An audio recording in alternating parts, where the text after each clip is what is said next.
Es la primera de 4 sesiones en las que estudiaremos Romanos capítulos 9, 10 y 11. Los estudiaremos de manera sistemática. Han recibido un bosquejo que les servirá de guía y necesitará una Biblia abierta enfrente de usted de ser posible.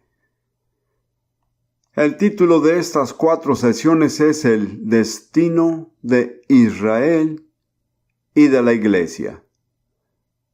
Su tema central es la soberanía y la gracia de Dios que operan a través de su elección. Quiero repetir esas palabras porque son vitales. La soberanía de Dios y la gracia que operan a través de su elección. Estas son grandes verdades centrales del Nuevo Testamento. Pero según he observado, muy pocos cristianos contemporáneos realmente se han aferrado a ellas. Hay una especie de déficit en la comprensión de los cristianos hoy día. Si pudiera hacer una pequeña comparación, gran parte de la Iglesia se parece a la astronomía antes de Copérnico, cuando las personas creían que el Sol giraba alrededor de la Tierra. Y como recuerdan, hubo una revolución intelectual y religiosa antes de que pudiera determinarse la verdad de que la Tierra gira alrededor del Sol. Antes de eso, la visión del hombre sobre el universo se centraba en la Tierra y por ende había muchas otras áreas que no podía medir o comprender con precisión. ¿Por qué digo esto? Porque creo que muchos cristianos tienen una visión de Dios que está centrada en el hombre. Ellos ven a Jesucristo girar alrededor de nosotros para satisfacer nuestras necesidades a nuestras oraciones y hacer lo que queramos. Esa es una imagen totalmente distorsionada de Dios. Gracias a Dios que Jesús está presente, que contesta nuestras oraciones, que cuida de nosotros, nos ama y provee para nosotros. Pero nosotros no somos el centro. Jesucristo es el Sol y nuestra pequeña tierra gira alrededor de Él. Y cuando lo pone en el centro de su universo, muchas otras cosas ocupan su lugar, las cuales no puede entender con exactitud cuando ve todo desde una perspectiva centrada en usted. He dedicado un momento breve a definir la palabra soberanía. Es otra palabra que se usa muy poco entre los cristianos contemporáneos. Mi definición de soberanía, que es una definición simple y práctica, es la siguiente. Dios hace lo que Él quiere, cuando Él quiere, como Él quiere, y no le pide permiso a nadie. Creo que lo repetiré. Muchos cristianos piensan que Dios necesita su permiso para actuar en sus vidas. Así que eso es soberanía. Traten de ver cómo se ajustan a eso. Dios hace lo que Él quiere, cuando Él quiere, como Él quiere, y no me pide permiso a mí y no le pide permiso a usted. Hay una filosofía contraria que también es un tipo de religión muy extendida en nuestra sociedad contemporánea. Se llama humanismo. El humanismo dice que el hombre es el centro. Si Dios hace cualquier cosa, necesita nuestra aprobación. Y si no lo aprobamos, Dios no debería hacerlo. No es una filosofía nueva. De hecho, yo soy filósofo de profesión. Dediqué muchos años a estudiar la filosofía griega y otras filosofías. Estaba calificado para enseñarlas en la universidad. Allá por el año 600 a.C., el primer filósofo griego de cuyos dichos se tiene registro, no había muchos, pero el más breve y contundente era: el hombre es la medida de todas las cosas. Se llamaba Heráclito. Eso resume al humanismo. Así que no es nuevo, solo ha salido a la superficie. Tenemos 2 visiones opuestas del mundo y de la vida. La visión bíblica, centrada en Dios, todo empieza con Dios y termina con Dios. La visión humanista se ha infiltrado en la iglesia y, a decir verdad, en gran medida, y Dios necesita nuestro permiso para hacer cualquier cosa. Y si no nos gusta lo que Él hace, le negamos nuestro permiso. No sé exactamente en qué afecta eso a Dios, pero esa es la actitud. He seleccionado algunos versículos clave de estos capítulos, de los capítulos 9 al 11, que se refiere a los temas principales. Si tiene su bosquejo, puede buscar en la página 7, solo les daré un rápido vistazo. Romanos 9, 11. Para que el propósito de Dios conforme a la elección permaneciese, no por las obras, sino por el que llama. Esa es la soberanía de Dios. Sucede porque Dios eligió hacerlo. Y Dios no eligió porque nosotros lo ganamos o lo merecimos. Él simplemente eligió porque así lo quiso. Quiero hacerle esta pregunta. ¿Confía en que Dios elija? Es una pregunta muy importante en su vida.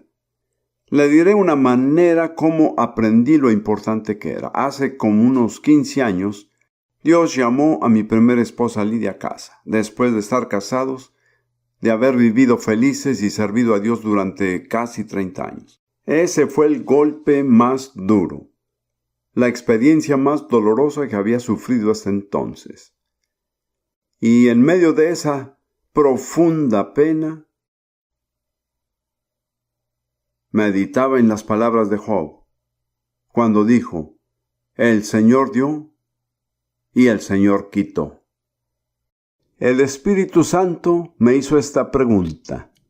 Si confías en que Dios dé, ¿confías también en que Él quite? Me pareció completamente ilógico confiar en que Dios solo da y no que quita. Si yo creía que Él hizo lo correcto en haberme dado a Lidia, tenía que creer que Él hizo lo correcto cuando se la llevó en su tiempo. Sé que algunos de ustedes han sufrido un duelo. Cuando oro por las personas viudas, siempre experimento una simpatía especial. Puede que esa sea una pregunta que algunos necesiten hacerse. ¿Confío en Dios? ¿Confío en su elección? ¿Confío en su tiempo? Cuando logre llegar al punto de confiar en Él, será una persona mucho más apacible. El segundo pasaje clave es Romanos 9, 16. Así que no depende del que quiere, ni del que corre, sino de Dios que tiene misericordia. Al final no es nuestro esfuerzo, no es nuestro ingenio, es la misericordia de Dios. Siento esa especie de silencio en ustedes en ese momento. Siento que algunos apenas si han enfrentado ese asunto. Los resultados que realmente importan en su vida no son por sus esfuerzos o por su ingenio. Vienen porque Dios es misericordioso. Es mejor así porque podemos confiar más en la misericordia de Dios que en nuestro propio ingenio. El tercer pasaje, porque el fin de la ley es Cristo para justicia a todo aquel que cree. Muchos conocemos este pasaje, pero muchos no lo hemos aplicado realmente a nuestra vida religiosa y todavía confiamos de alguna manera en guardar una serie de reglas para ser justificados por Dios, y eso no funciona. Estuve en este auditorio, creo, si no me equivoco, hace 2 o 3 años.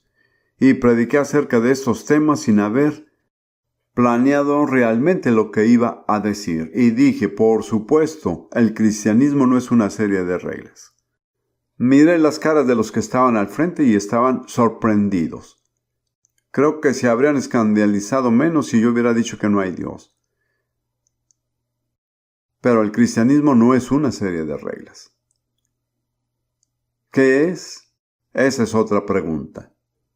Romanos 10, 9. Si confesares con tu boca que Jesús es el Señor, y creyeres en tu corazón que Dios le levantó de los muertos, serás salvo. Este es el dato más importante que necesita saber en toda su vida. ¿Cómo puedo ser salvo? Y esa es la respuesta. Ahora en Romanos 11:5. Así también aún en este tiempo ha quedado un remanente escogido por gracia. La traducción esta dice literalmente conforme a la elección de la gracia de Dios. Todo depende de la gracia de Dios y de su elección. Leamos 11:22. Palabras que la iglesia contemporánea necesita con urgencia. Mira, pues, la bondad y la severidad de Dios. La severidad ciertamente para con los que cayeron, pero la bondad para contigo. Si permaneces en esa bondad, pues de otra manera tú también serás cortado. Como ve, hay mucha predicación acerca de la bondad de Dios. Pero hay otra faceta de Dios, es su severidad. Y nuestra forma de relacionarnos con Dios es lo que determinará qué faceta de Dios veremos. Ahora, en Romanos 11:29, porque irrevocables son los dones y el llamamiento de Dios. Una vez que Dios ha dado algo, Él nunca se retracta. Una vez que Dios ha llamado a alguien, Él nunca retira su llamado. Y por último, lo que realmente condensa estos capítulos es, porque de Él, es decir, Dios, y por Él, y para Él, son todas las cosas. Todo empieza con Dios, se mantiene con Dios, y termina con Dios. Ahora veremos con más detalle y revisaremos estos capítulos. Si quiere seguir su bosquejo, ahora estamos en la página 8. No sé cómo llegamos tan rápido aquí a la página 8, pero ahí estamos. Ahora veremos los capítulos 9, 10 y 11. A menudo los teólogos y predicadores se han referido a estos capítulos como una divagación o un paréntesis. Una simple mención de Israel como un asunto secundario y sin importancia. Nada hay en esos capítulos que sustente esa idea. Además, como ya he señalado, justo a la mitad del capítulo 10, encontramos la respuesta de Dios a la pregunta más importante de la vida humana. ¿Cómo puedo ser salvo? Está a la mitad del capítulo 10. Qué absurdo es llamar al resto un paréntesis o una divagación. Yo no soy judío, pero debo decir que, en mi opinión, clasificar esos capítulos como una divagación o un paréntesis es una expresión de prejuicio gentil. Eso es lo que es. La relación de Dios con Israel, que es el tema principal, pero de ninguna manera el tema exclusivo de estos capítulos 9 y 11, provee una demostración histórica de muchos principios espirituales vitales que se aplican igualmente a los cristianos. Han tenido lugar en la historia de Israel, son parte de la historia registrada, pero están ahí para nuestro provecho, porque Dios no ha cambiado. Sus principios son los mismos principios que operan en nuestra vida. Necesitamos conocerlos. Nos conciernen y nos son vitales. Ahora buscaremos los capítulos exactos y trataré con ellos por partes pequeñas, leyendo desde los capítulos y luego comentándolos. Comenzaremos ahora con Romanos 9, empezando en el versículo 1. Tenemos que recordar que las divisiones de capítulo no estaban en el texto original. Creo que las puso un traductor en el siglo XVI. Y como muchas otras cosas, en el texto original no hay mayúsculas, ni puntos, ni párrafos, ni capítulos. Entiendo perfectamente la importancia para los lectores modernos de poner todo eso, pero hay que tener presente que no son necesariamente correctos, solo fueron lo mejor que pudo hacer el traductor. Así que no debemos marcar una gran separación entre el capítulo 8 y el capítulo 9, ¿comprende? El capítulo 8 termina con esta gloriosa conclusión que nada puede separarnos del amor de Dios en Cristo. Y luego Pablo prosigue con algo que contrasta mucho con esto. En realidad dice, desearía poder ser separado del amor de Dios por causa de mis parientes israelitas. Pero por supuesto, Dios no acepta esto. Esto es lo que él dice. Creo que tendrá que entender que Pablo siempre ha sido visto con gran hostilidad por parte del pueblo judío. Y muchos judíos dicen que pueden aceptar a Jesús, pero a Pablo. Y una razón es que ellos lo consideran una fuente de antisemitismo. Aún su propia vida estuvo en grave peligro por la persecución encarnizada de los judíos porque llevaba el evangelio a los gentiles. El pueblo judío sintió que él tomaba algo que les pertenecía a ellos únicamente y lo daba a un pueblo al que ellos consideraban muy inferior e indigno.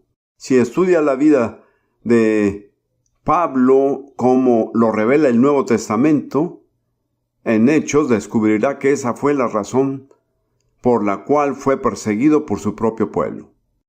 Él hizo un discurso en los escalones del palacio romano después que ellos trataron de matarlo en el templo en Roma, creo en el capítulo 21. Cuando les habló en hebreo, lo escucharon atentamente, hasta que mencionó que Jesús le había ordenado ir a los gentiles. Entonces gritaron, le lanzaron polvo y dijeron que no merecía vivir. Hay que tener presente que Pablo amaba profundamente a su propio pueblo y llevó esta pesada carga a todo lo largo de su ministerio, de que ellos lo consideraban en cierto sentido un traidor. Y así comienza este capítulo declarando su compromiso absoluto con el bienestar de su propio pueblo. Tiene que entender esto a la luz de ese contexto. Verdad digo en Cristo, no miento, y mi conciencia me da testimonio en el Espíritu Santo, algo que toma con mucha seriedad, que tengo gran tristeza y continuo dolor en mi corazón. ¿Cuál es la causa de su tristeza y su dolor? Porque deseara yo mismo ser anatema, separado de Cristo, por amor a mis hermanos, los que son mis parientes según la carne. Le preocupaba tanto la condición de sus hermanos judíos que dijo, desearía perderme si Dios pudiera aceptarlos en mi lugar. Esa es una declaración asombrosa. Creo que solo hay dos hombres que se han sentido así jamás. Uno es Pablo, el otro es Moisés. Dos hombres a quienes Dios usó de manera extraordinaria para llevar a cabo sus propósitos. Esto me da a entender a mí, como alguien llamado al ministerio, que una de las condiciones para hacer lo que Dios quiere es sentir una verdadera carga por el bienestar del pueblo de Dios. Mantenga su dedo en Romanos 9. Va a necesitar con frecuencia su dedo. Y vuelva a Éxodo 32, que es la escena después que Israel fabricó el becerro de oro. Y Moisés tuvo que subir e interceder ante Dios a favor de ellos. Éxodo 32, versículo 31 y los siguientes. Entonces volvió Moisés al Señor y dijo, ¡ay! Este pueblo ha cometido un gran pecado. Se ha hecho un Dios de oro. Pero ahora, dirigiéndose a Dios, si es tu voluntad, perdona su pecado. Y si no, bórrame del libro que has escrito. Bórrame del libro de la vida. Vale la pena observar la respuesta de Dios. Y el Señor dijo a Moisés, al que haya pecado contra mí, lo borraré de mi libro. ¿Cree que eso todavía se aplica? Creo que Dios solo tiene un libro. Creo que es muy insensato dar por hecho automáticamente que por algún suceso en su pasado, su nombre permanece indeleble en el libro del Señor. En cualquier caso, Moisés y Pablo, por lo que sé, fueron los únicos hombres que sintieron esa intensa devoción por el pueblo de Dios, al punto de estar dispuestos a perderse, si eso podía salvarlos. Por supuesto que eso no era posible. Solo hay una persona que pudo hacer eso. ¿Quién fue? Jesús, así es. Él hizo lo que Moisés y Pablo desearon poder hacer, pero no pudieron. Ahora, vuelvo a Romanos 9, versículo 4, donde Pablo describe a sus compatriotas judíos y dice que son israelitas. Quisiera que se fijara que en casi todas las instancias, con una o dos excepciones, donde Pablo se refiere a Israel en esos capítulos, sería absolutamente imposible aplicar esas palabras a la iglesia. Le diré por qué. Porque está escribiendo acerca de sus compatriotas israelitas que están perdidos. Esa es su tristeza profunda.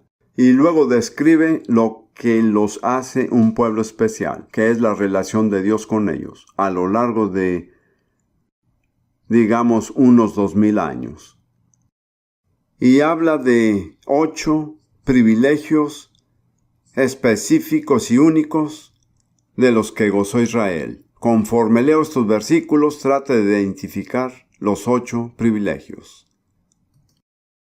Versículo 4, que son israelitas, de los cuales son la adopción, la gloria, el pacto, la promulgación de la ley, el culto y las promesas, de quienes son los patriarcas y de los cuales, según la carne, vino Cristo.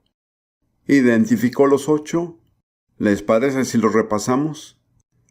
Número 1. La adopción como hijos. Cuando el Señor mandó a Faraón liberar a Israel, en Éxodo 4, versículo 22, dijo: Israel es mi hijo, mi primogénito. Déjalo ir para que me sirva. Y dijo a Faraón: te has negado a dejarlo ir. He aquí mataré a tu hijo, tu primogénito. Y eso fue lo que sucedió la noche de la Pascua. Esa fue la declaración de Dios: Israel es mi hijo, mi primogénito, primogénito entre las naciones. El segundo es la gloria, la presencia manifiesta y visible de Dios, en varias formas, como una nube, como fuego y otras más. Luego los pactos. Todos los pactos de la Biblia fueron originalmente, desde Noé en adelante, revelados a Israel. La promulgación de la ley en el monte Sinaí. Ese es el cuarto, creo, ¿no es así? Número 5, el culto del templo. Número 6, las promesas de Dios fueron todas dadas al pueblo judío. Número 7, de quienes son los padres, los patriarcas. Y número 8, de quienes vino el Mesías según la carne, según su naturaleza humana. Jesús era judío. Y luego dice de Jesús: el cual es Dios sobre todas las cosas, bendito por los siglos. Amén. Este es uno de los pasajes en los que Pablo asigna específicamente el título Dios al Señor Jesucristo. Ahora pasemos a la siguiente sección, que empieza en el versículo 6 y continúa hasta el versículo 13. El título que he escogido para esta sección es: la elección de Dios determina quiénes son su pueblo. Aquí se trata de la soberanía de Dios y del llamamiento de Dios. Aquí es donde se evidencia más claramente que en cualquier otra parte de la Biblia.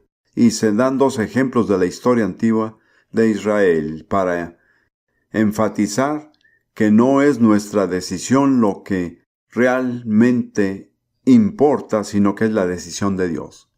Permítame poner esto en forma personal. Usted no es cristiano porque usted decidió ser un cristiano, principalmente. Usted es cristiano porque Jesús lo eligió. Si Jesús nunca lo hubiera elegido, nunca hubiera hecho esa elección. La iniciativa no viene de usted, sino del Señor. Usted tiene el privilegio de responder, pero eso no toma la iniciativa. Y eso es lo que Pablo resalta. Por eso estas lecciones son tan importantes para nosotros como cristianos hoy, porque los mismos principios que operaron en la historia del pueblo judío operan igualmente en nuestras vidas. Veamos ahora lo que Pablo dice. Él toma 2 ejemplos en los que Dios hizo una elección entre los descendientes de Abraham, y en cada caso, en cierto sentido, fue, permítame decirlo, una elección insólita. Pero fue la elección de Dios lo que determinó la historia. Y así dice Romanos 9:6. No que la palabra de Dios haya fallado. Se refiere a la palabra de Dios que vino a Israel. Puede que diga que Israel falló. En cierto sentido es verdad, aunque no totalmente cierto. Pero la palabra de Dios no falló. Cumplió su propósito. Y luego dice, porque no todos los que descienden de Israel son israelitas. Es muy importante que entendamos eso. Lo que él dice es que no todas las personas que son israelitas de nacimiento son aceptados por Dios como Israel. Este es un uso excepcional de la palabra Israel. Tenemos que analizarlo porque está ahí mismo. En 2 casos, en este y el siguiente, Pablo dice, Dios no incluyó a todos los que podían ser incluidos, sino que puso aparte hijos a quienes otorgó el título. En vez de tratar de explicarlo, veamos un ejemplo. Ni por ser descendientes de Abraham son todos hijos. Y luego cita las palabras que Dios habló a Abraham acerca del hijo de quien prometió. En Isaac te será llamada descendencia, o tu simiente será llamada. Él dice entonces que Abraham tuvo 2 hijos, Ismael e Isaac. Ismael de Agar, Isaac de Sara. Pero los únicos que son contados como descendientes de Abraham en este sentido son los que descienden de Isaac. Así de los 2, Dios excluyó al mayor y eligió al menor. Y en este pasaje Dios siempre reduce el número, no lo extiende el número. No se sugiere aquí que Dios nos dé el nombre Israel a los cristianos. Eso no se aproxima en absoluto a lo que Dios dice. Lo que Dios dice es que Él reduce el número de personas a quienes se aplica el nombre Israel, que son reconocidos como descendientes de Abraham. Los descendientes de Ismael en ese sentido están excluidos y solo se incluyen los descendientes de Isaac. ¿Lo ve? Espero que lo pueda entender.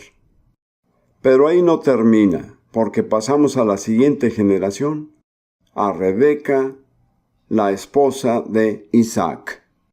Rebeca quedó embarazada de gemelos que luchaban en su vientre, y cuando buscó al Señor en oración, el Señor le dijo, tienes 2 naciones diferentes en tu vientre, y una será más fuerte que la otra, y el mayor servirá al menor. Eso también es contrario a la tradición normal de Medio Oriente, donde el mayor es el hijo que está por encima y tiene preeminencia. Pero no fue así. 2 veces Dios excluyó al mayor y eligió al menor. Y ahora vemos, y aquí es donde Pablo hace todo lo posible para recalcar que no dependió en nada de lo que Esaú o Jacob hicieron. Porque antes de que nacieran, cuando todavía estaban en el vientre de su madre, Dios dijo, rechacé a Esaú y escogí a Jacob. ¿Ve lo que Pablo enfatiza aquí? La mayoría de ustedes no están acostumbrados a este enfoque, que en realidad depende de la elección de Dios. Desearía que pudieran ver sus caras. Yo sabía que iba a ser polémico o controversial, pero la polémica no es mía, es de Dios. Formulé la pregunta antes y quiero volver a plantearla. ¿Confían en que Dios hace la elección correcta? ¿Sí o no? Muchas personas no. Es una decisión personal y cada uno tiene que tomar esa decisión. He conocido al Señor por 50 años y he llegado a comprobar por experiencia que sus elecciones son correctas. No siempre estuve de acuerdo con ellas, pero ahora sí lo estoy. Él sabe lo que hace. Vamos a leerlo para que vea. Versículo 8. No los que son hijos según la carne son los hijos de Dios, sino que los que son hijos según la promesa son contados como descendientes. No es la simple descendencia en la carne por herencia natural de lo que constituye a Israel.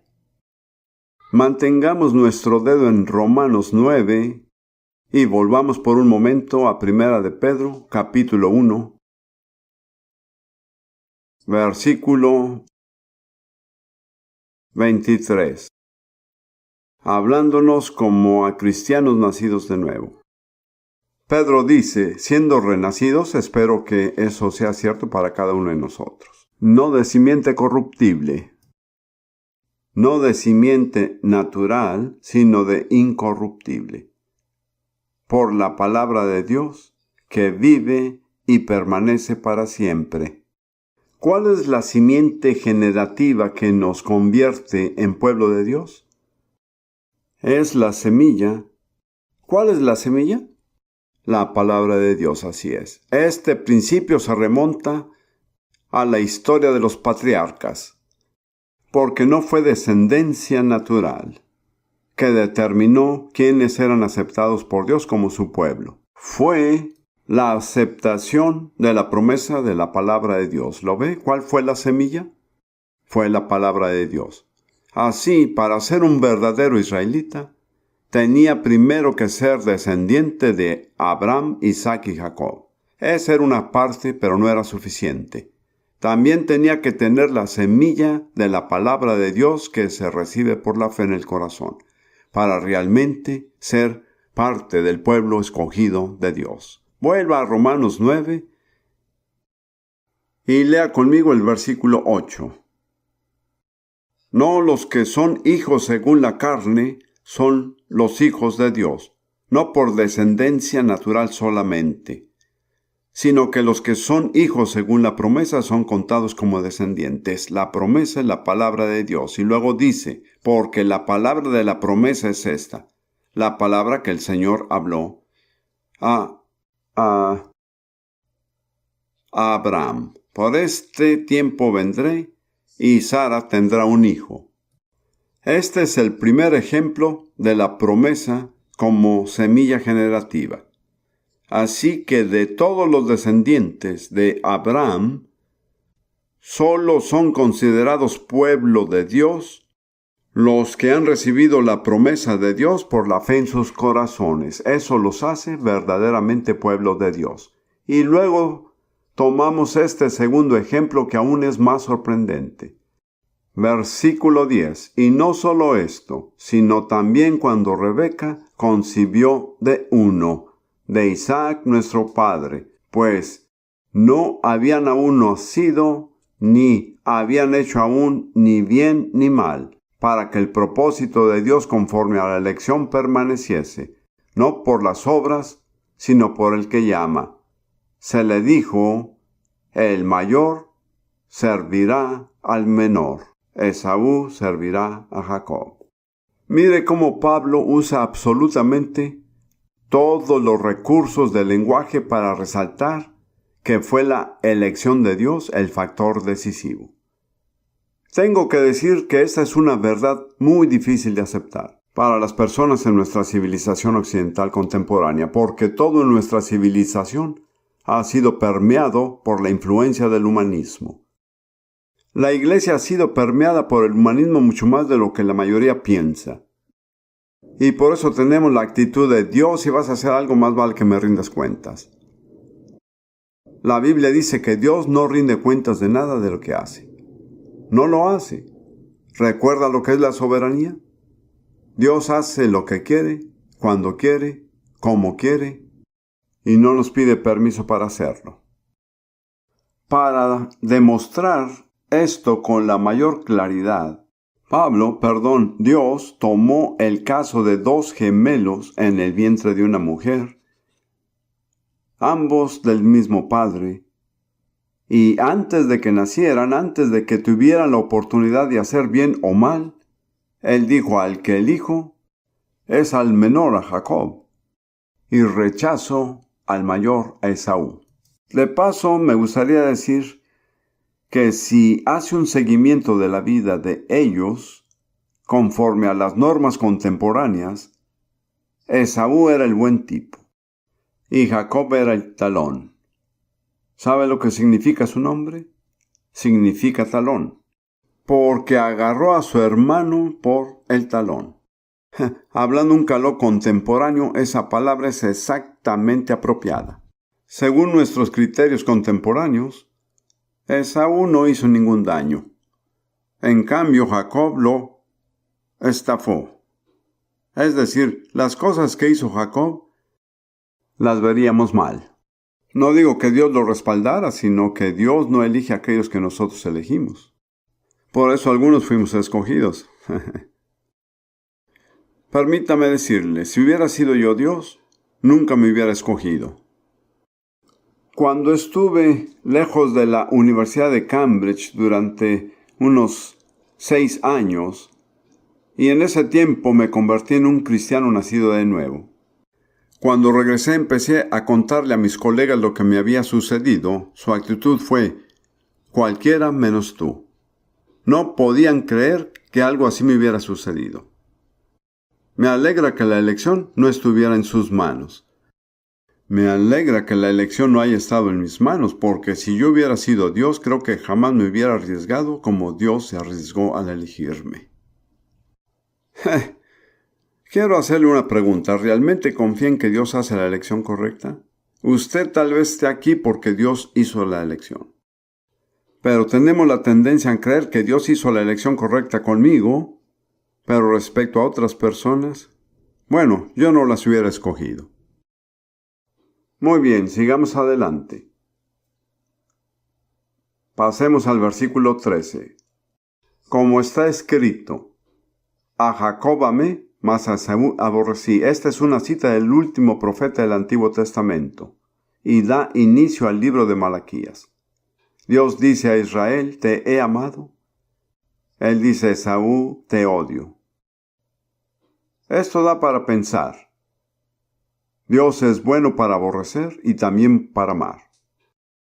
En realidad, en cierto modo, no es posible amar si no se está preparado para odiar. La Biblia dice: los que amáis a Jehová, aborreced el mal. Su capacidad para amar probablemente determina su capacidad para odiar. Tiene que asegurarse de amar lo que está bien y de odiar lo que está mal. En cualquier caso, Dios es capaz de odiar en ciertos sentidos. Así que ahora entramos en un área que no es fácil. Pero es esencial porque no puede entender verdaderamente estos capítulos a menos que se aclare algo.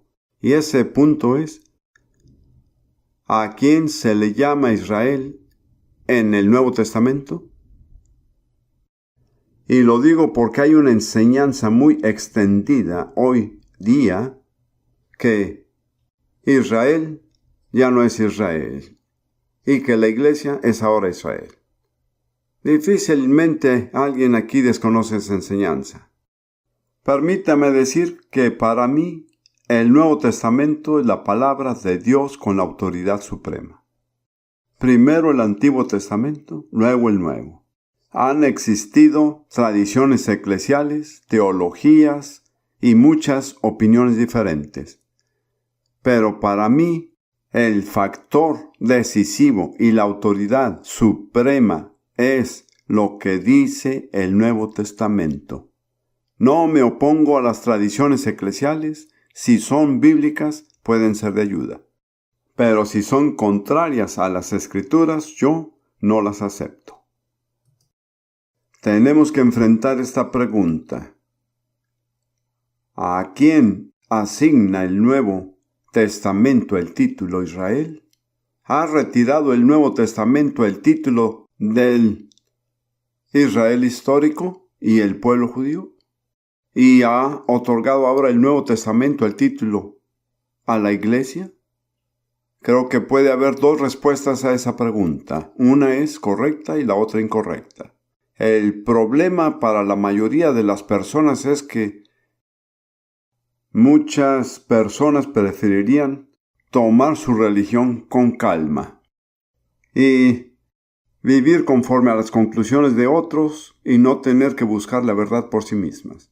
Estoy seguro de que ha oído la definición de prejuicio. No me confunda con los hechos, yo ya sé qué pensar. Bueno, haré mi mejor esfuerzo para confundirlo con los hechos. Voy a hacer mi mejor esfuerzo para confrontarlo con las declaraciones objetivas de la Biblia y principalmente del Nuevo Testamento.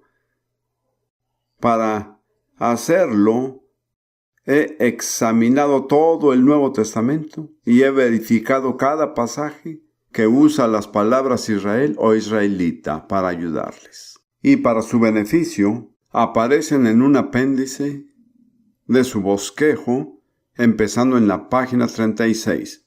No podemos dedicar todo este tiempo a revisar cada cita, pero están ahí para que usted pueda verificarlas en su tiempo, si así desea, y decir, ¿dijo lo correcto el hermano Prince o se equivocó? Les daré nada más una especie de síntesis. La palabra Israel o israelita, y son intercambiables, esas palabras se usan 74 veces en el Nuevo Testamento. 70 veces, según mi mejor capacidad de comprensión, no hay probabilidad de que se hayan podido aplicar a la iglesia.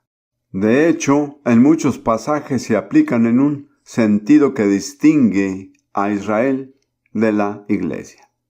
Soy consciente de que estamos hablando de una tradición que es difícil de desmontar. Recuerdo cuando empecé a estudiar la Biblia. La leí en inglés, la versión del King James de 1611, que es una versión muy hermosa. Pero la versión tenía muchas cosas que no eran bíblicas. Había muchos títulos que no eran parte de la Biblia, sino añadidos. Y siempre que estaba leyendo las promesas de Dios a Israel en el profeta Isaías, el título decía las promesas de Dios para la iglesia. Como ve, era subliminal. Me hicieron un lavado de cerebro sin darme cuenta de lo que pasaba. Muchos de ustedes que han tenido una experiencia similar tienen que prepararse para desbaratar algunas cosas que han pensado. Así que aparece 74 veces, 70, como he observado y puede constatarlo, espero que lo haga, 70 de 74 no podrían aplicarse a la iglesia. Eso nos deja con el 5% que sí podrían. Ahora, cuando se traduce o interpreta, si el uso de cierto término se reduce al 5%, hay que tener razones objetivas de mucho peso para aceptar dicho uso. ¿Entiende lo que quiero decir? De esos 70 pasajes, 9 son citas directas del Antiguo Testamento. Y en cada una de ellas, Israel tiene exactamente el mismo significado en el Nuevo Testamento como en el Antiguo.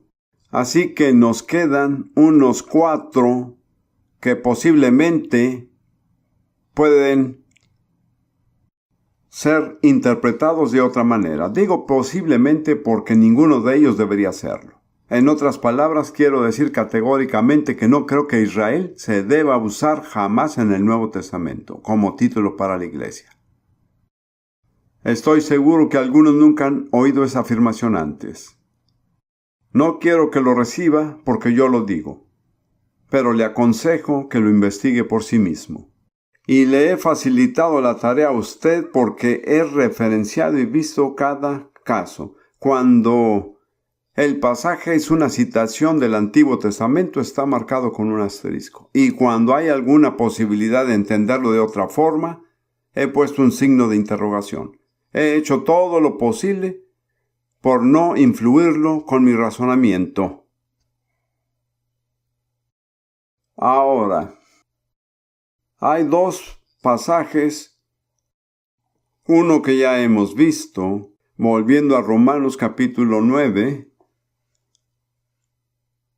Pablo dice en el versículo 6, no todos los que descienden de Israel son israelitas. También podría decirse, no todos los que descienden de Israel son Israel. Él no se refiere a personas que no descienden de Israel. Como ya he señalado, lo que él dice es que algunos de los que descienden de Israel no son aceptados por Dios como su pueblo. No extiende el uso de Israel, sino que limita el uso de Israel. ¿Se fijó en eso? Quiero repetirlo. Él no está extendiendo el uso de Israel, lo está limitando. Lo que dice es que algunas personas que serían llamadas Israel en realidad no califican como tales. Pero este es un uso infrecuente, no el uso normal. Y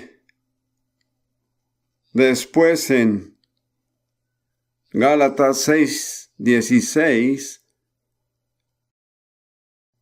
Gálatas 6:16, tenemos una frase que creo ha confundido a muchos. Versículos 15 y 16. Porque en Cristo Jesús ni la circuncisión vale nada ni la incircuncisión, sino una nueva creación. Y a todos los que anden conforme a esta regla, paz y misericordia sea a ellos y al Israel de Dios. Ahí tenemos la frase el Israel de Dios. La mayoría de las personas anglófonas interpretan el Israel de Dios como la iglesia. Yo creo que eso es un error. Creo que Pablo está hablando de dos tipos diferentes de personas. Está hablando acerca de los gentiles que han llegado a una relación con Dios al convertirse en una nueva creación. Gentiles que antes no tenían ninguna relación con Dios. Y está hablando sobre Israel, que tiene una historia de 15 siglos al menos, que han sido completados por su relación con el Mesías, y con ello han llegado a ser el Israel de Dios.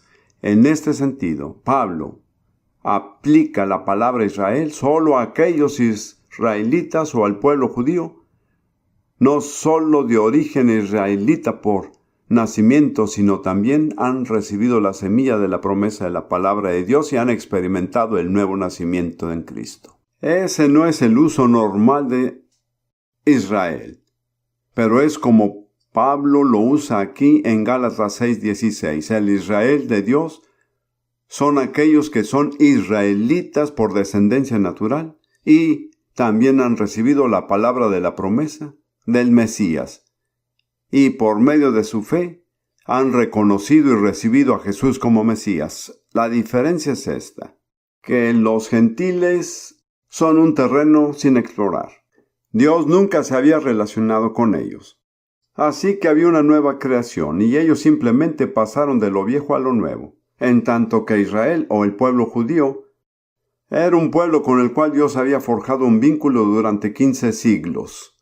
Y ellos ya tenían algún tipo de relación con Dios que solo precisaba ser completada mediante el reconocimiento del Mesías. Como ve, en Isaías 43:21, hablando sobre Israel.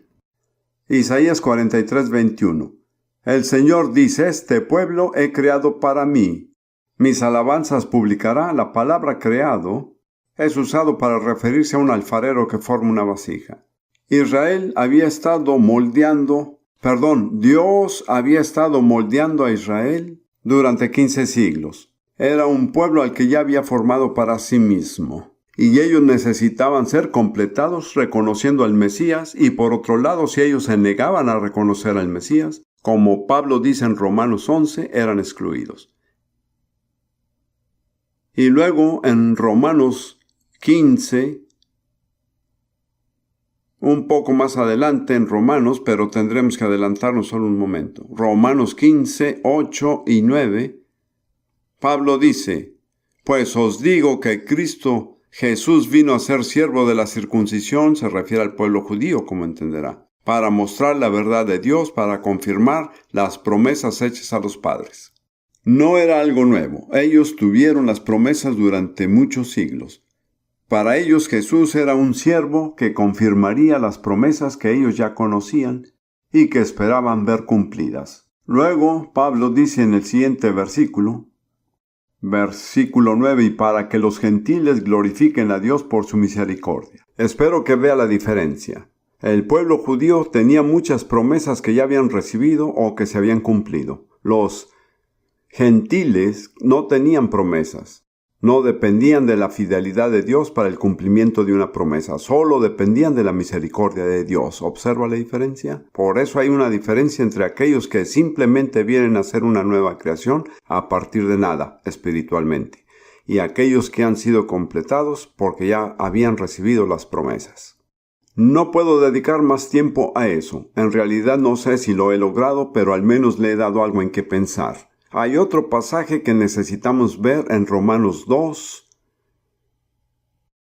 versículos 28 y 29. Allí se habla del verdadero judío.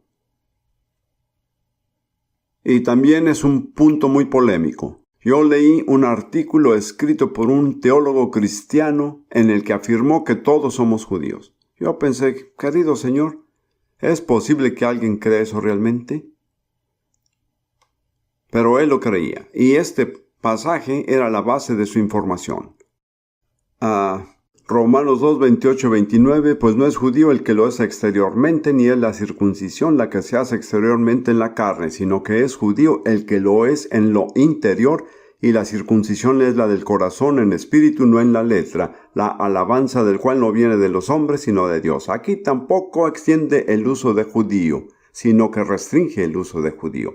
Lo que Pablo dice es que no basta con ser judío exteriormente. El hecho de ser de descendencia natural y de tener una circuncisión física, eso no es suficiente. Tiene que ser la circuncisión del corazón, tiene que ser algo interior que recibe la aprobación de Dios. De nuevo, es restrictivo, no extensivo. ¿Lo he expresado claramente? Espero que sí. Algunos tendrán que meditar en ello. Yo enseñaba acerca de esto años atrás y un joven se puso de pie en la siguiente reunión y dijo: lo entendí a las 5 de esta mañana. Él dijo: de repente comprendí lo que intentaba decir. Jesús mismo fijó el parámetro en Juan 1, versículo 47. Cuando Jesús vio a Natanael que se le acercaba, dijo de él: he aquí un verdadero israelita, en quien no hay engaño. Natanael era un verdadero israelita porque no era solamente un israelita por descendencia natural, sino que tenía la actitud interna del corazón que Dios requiere. ¿Lo entiende? El Israel de Dios, o el verdadero israelita, no es un gentil que ha venido a Cristo, sino un judío o un israelita que ha sido completado a partir de todos sus antecedentes en las promesas de Dios a lo largo de muchos siglos. Espero que esto lo explique. Ahora veremos otro ejemplo rápidamente en 1 Corintios 10, 18. En realidad estoy debilitando mi posición en cierto modo porque tomo todos los casos difíciles y no mirando los que son evidentes y un caso cerrado que no admite ninguna otra interpretación. 1 Corintios 10, 18. Pablo dice: mirad a Israel según la carne, los que comen de los sacrificios no son partícipes del altar. Este es un ejemplo perfecto de prejuicio. Prejuicio involuntario por parte de los traductores, porque algunas versiones dan la traducción literal: mirad a Israel según la carne. Y otras traducen: mirad a la nación de Israel. Pero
pero esa no es una traducción exacta. Permítame señalar que este libro no fue traducido por el hombre que tradujo Romanos. ¿Comprende lo que le digo? ¿Qué quiere decir Pablo con mirada a Israel según la carne? Fíjense en todos los que son israelitas por descendencia natural, pero no cumplen los requisitos internos del corazón. Y la razón es que han caído en idolatría. Seguían siendo israelitas por descendencia natural, pero definitivamente no fueron aceptados por Dios por causa de la condición interna de su corazón. Creo que voy a detenerme, porque si continúo con el asunto que sigue, tomará demasiado.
Tiempo.